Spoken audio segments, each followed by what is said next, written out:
శ్రీరామనవమి కేవలం శ్రీరాముడి జన్మదినమే కాదు, చాలా చోట్ల ఇది సీతారాముల దివ్య కళ్యాణంగా కూడా జరుపుకుంటారు. ఈ కథ మనల్ని అందమైన మిథిలా నగరానికి తీసుకెళ్తుంది. పచ్చని తోటలు, రాజభవనాలు మధ్య ధర్మపరుడు అయిన రాజా జనకుడు పాలిస్తున్న రాజ్యం. ఒకరోజు యజ్ఞం కోసం భూమిని దున్నుతుండగా భూమిలో నుంచి ఒక చిన్న పాప బయటికి వస్తుంది. జనకుడు ఆశ్చర్యంతో, ఆనందంతో నిండిపోతాడు. ఆమెనే సీత, భూమాత కూతురు. కాలం గడుస్తుంది. సీత అందం, గుణం, వినయం కలిగిన యువతిగా పెరుగుతుంది.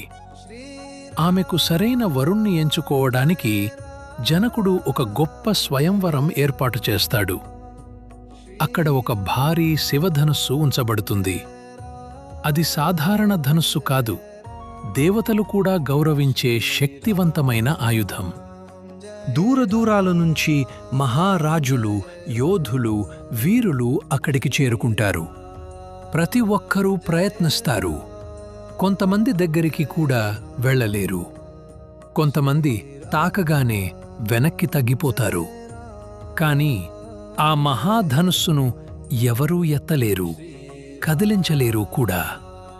అప్పుడు విశ్వామిత్ర మహర్షితో కలిసి ఒక యువరాజు ముందుకు వస్తాడు. అతడే శ్రీరాముడు. ఆయన ముఖంలో గర్వం లేదు, భయం లేదు. ప్రశాంతంగా, నిశ్చలంగా, ధైర్యంగా ముందుకు నడుస్తాడు. ఆయన ఆ మహాధనుస్సును నిశ్చలంగా చేతిలోకి తీసుకుని ఒకే క్షణంలో దాన్ని వంచగానే ఘోరమైన శబ్దంతో అది విరిగిపోతుంది. ఆ క్షణం అందరూ ఆశ్చర్యంతో నిలిచిపోతారు. జనకుడు ఆనందంతో నిండిపోతాడు. అలా సీత మరియు రాముల దివ్య వివాహం జరుగుతుంది. ఆ కళ్యాణం కేవలం ఒక పెళ్లి కాదు, ధర్మం, ప్రేమ, నమ్మకం కలిసిన పవిత్ర బంధం. అందుకే ఈ పవిత్ర సంఘటనను గుర్తు చేసుకుంటూ శ్రీరామనవమి రోజున సీతారాముల కళ్యాణం జరుపుకుంటారు.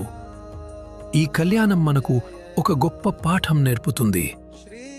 ప్రేమలో గౌరవముండాలి, సంబంధాల్లో విశ్వాసముండాలి, జీవితంలో ఎప్పుడూ ధర్మం ముందుండాలి. ఒక్కసారి మనం కూడా ఆలోచించాలి, మన జీవితంలో ఈ విలువలు పాటిస్తున్నామా? అందుకే ఈ పండుగను భక్తితో, ఆనందంతో జరుపుకుంటాం. మీ అందరికీ హృదయపూర్వకంగా శ్రీరామనవమి శుభాకాంక్షలు.